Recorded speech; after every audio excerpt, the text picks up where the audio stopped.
সংবাদ সম্মেলনে চন্ডিকা হাথুরু সিং এর কথাটি নিশ্চয়ই মুশফিকুর রহিমের জন্য পরম পাওয়া। কোন সে কথা সেটি বলতে গেলে সবার আগে কথার ওজনটা বুঝিয়ে বলা ভালো। মুশফিক বাংলাদেশ ক্রিকেটের কিংবদন্তি, আর সচিন টেন্ডুলকার ক্রিকেট ইতিহাসেরই কিংবদন্তি। স্বাভাবিকভাবেই এই দুজনের মধ্যে তুলনায় মানদণ্ডটি সব সময় হবেন টেন্ডুলকার। যেমন ধরুন, কেউ বলতেই পারেন মুশফিকের ওই শটটি টেন্ডুলকারের মতো, কিংবা অমুক ডিফেন্সটি টেন্ডুলকারের মতো। কিন্তু কেউ যদি উল্টো বলেন অমুক বিষয়ে টেন্ডুলকার মুশফিকের মতো কিংবা তার কাছাকাছি, তাহলে শুনতে কেমন লাগে? এক কথায় মধুর।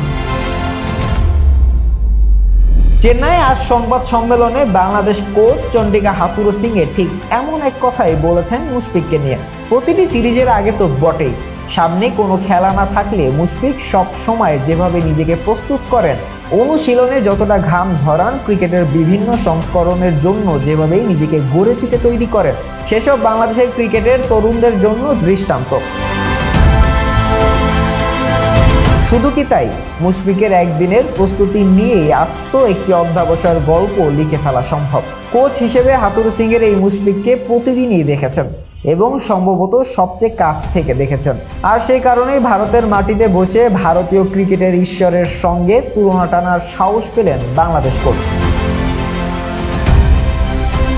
হাথুরু সিং বলেছেন, সে মুশফিক যেভাবে প্রস্তুতি নেয়, এতটা বিস্তৃতভাবে প্রস্তুতি নিতে আমি আর কাউকে দেখিনি।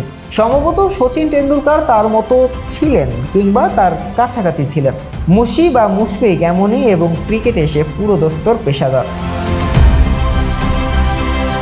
টেস্টে বাংলাদেশের হয়ে সর্বোচ্চ রান মুশফিকের। 90 টেস্টে 166 ইনিংসে 39.01 গড়ে করেছেন 5,892 রান। অর্থাৎ আর 108 রান করলেই বাংলাদেশের প্রথম খেলোয়াড় হিসেবে টেস্টে 6,000 রান পূর্ণ করবেন মুশফিক। চেন্নাইয়ে 19 সেপ্টেম্বর শুরু ভারতের বিপক্ষে 2 টেস্টের সিরিজে বাংলাদেশের 4 ইনিংসে মাইল ফলকটি ছোঁয়ার ভালো সুযোগ তার সামনে। কানপুরে সিরিজের দ্বিতীয় টেস্ট শুরু 27 সেপ্টেম্বর। শাহরিয়ার আহমেদ জয়, ডেস্ক রিপোর্ট, আইকন স্পোর্টস।